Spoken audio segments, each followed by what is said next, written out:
Cak Imin, bacawa pres Anies Baswedan, bakal diperiksa KPK atas kasus korupsi kardus durian hingga sistem proteksi TKI. Dari hasil jawaban dari pihak KPK, sebenarnya KPK intens terhadap kasus kardus durian itu yang melibatkan 3 terdakwa sebelumnya.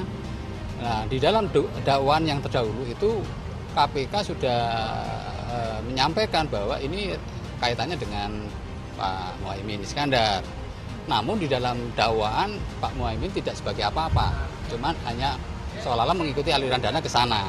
Sehingga di dalam dakwaan yang dulu disampaikan oleh pihak KPK, majelis tidak mengakomodir itu. Cak Imin diincar KPK, bikin Anies Baswedan jadi terancam gagal maju Pilpres 2024. Komisi Pemberantasan Korupsi atau KPK pernah mengusut terkait dugaan kasus korupsi soal suap pengucuran dana percepatan pembangunan infrastruktur daerah Kementerian Tenaga Kerja dan Transmigrasi pada tahun 2011. Bahkan sampai dengan saat ini kasus tersebut tak kunjung selesai ditangani oleh lembaga anti rasuah tersebut. Dugaan suap pengucuran dana di Kemenakertrans itu terkenal dengan skandal kasus kardus durian. Sebab, kasus tersebut mencuat karena 2 pejabat di Kemenakertrans kala itu ditangkap KPK melalui operasi tangkap tangan atau OTT, bersama dengan sejumlah uang yang dibungkus menggunakan kardus durian. Seiring berjalannya waktu, proses penyelidikan hingga penyidikan itu, digadang-gadang ada keterlibatan Ketua Umum Partai Kebangkitan Bangsa, Muhaimin Iskandar alias Cak Imin. Sebab, kasus korupsi itu mencuat di era masa jabatan Cak Imin sebagai Kemenakertrans. Kemudian, Deputi Penindakan dan Eksekusi KPK yang saat itu masih diemban oleh Karyoto, yang menyatakan bahwa kasus dugaan korupsi kardus durian belum dihentikan. Dia menyebut kasus itu masih berjalan, sesuai dengan proses penyelidikan di lembaga anti rasuah. Kami belum ada penghentian, penyelidikan masih berjalan, kata Karyoto.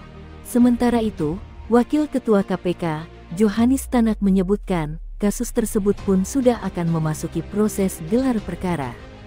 Kala itu, Tanak menyebut proses gelar perkara atau ekspose itu perlu dilakukan demi mengetahui keterlibatan Cak Imin, ada atau tidaknya dalam kasus korupsi itu. Tentu hal ini menjadi ancaman yang besar untuk Anies Baswedan yang terlanjur memilih Cak Imin sebagai pasangan Pilpres 2024. Jadi publik melihat bahwa Anies kalau pakai Cak Imin dia akan dikendalikan oleh Jokowi, dan itu panjang ceritanya tuh. Bisa aja satu waktu Jokowi merasa udah cukup, udah mencalonkan Anies dengan Cak Imin, tapi nama Anies terlalu melambung tuh, dan itu berbahaya kalau Anies betul-betul jadi presiden. Nggak mungkin Anies nggak akan kendalikan Cak Imin. Lalu Jokowi berpikir lagi, oke, supaya Anies nggak jadi presiden, ada sprindik di Anies nggak ada sprindik di Cak Imin ada. Ada. Bayangkan misalnya dua hari sebelum pencoblosan tiba-tiba sprindik keluar pada Cak Imin karena soal kardus segala macam masih ada di KPK kan. Udah gagal Anies kan. Jadi kita mesti hitung sampai di situ tuh kira-kira tuh. Dipasangkannya Anies Baswedan dengan Muhaimin Iskandar atau Cak Imin disebut ada campur tangan Jokowi. Hal itu diungkap pengamat politik Rocky Gerung. Menurut Rocky, dipasangkannya Cak Imin dengan Anies Baswedan semakin mempermudah untuk membatalkan Anies maju di Pilpres 2024. Pembatalan dimaksud Rocky, setelah Anies dan Cak Imin berpasangan, bisa saja nanti Ketua Umum PKB itu dijerat kasus hukum, mengingat nama Cak Imin memang diketahui pernah terseret kasus kardus durian. Bayangkan, 2 hari sebelum pencoblosan misalnya, 2 hari sebelum pencoblosan surat perintah penyidikan keluar pada Cak Imin.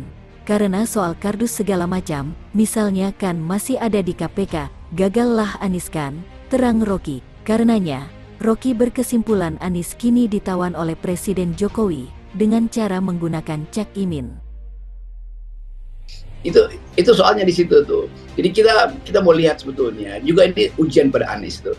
Kalau Anda katakan perubahan at all cost, maka harusnya bukan Cak Imin. Kan itu intinya kan. Tapi ada orang yang berpikir ya udah satu putaran nih Cak Imin. Oh iya, kalau Anies Cak Imin satu putaran itu artinya membahayakan Jokowi, dan itu potensial juga Prabowo untuk mengatur strategi lain tuh. Jadi tetap di ujung kalau Anies mulai elektabilitasnya naik, maka dia akan diganggu melalui reputasi potensi korupsi yang ada pada Caimin. Itu aja, nggak ada soal lain tuh bagi Pak Jokowi. Dia akan lihat itu sebagai permainan aja.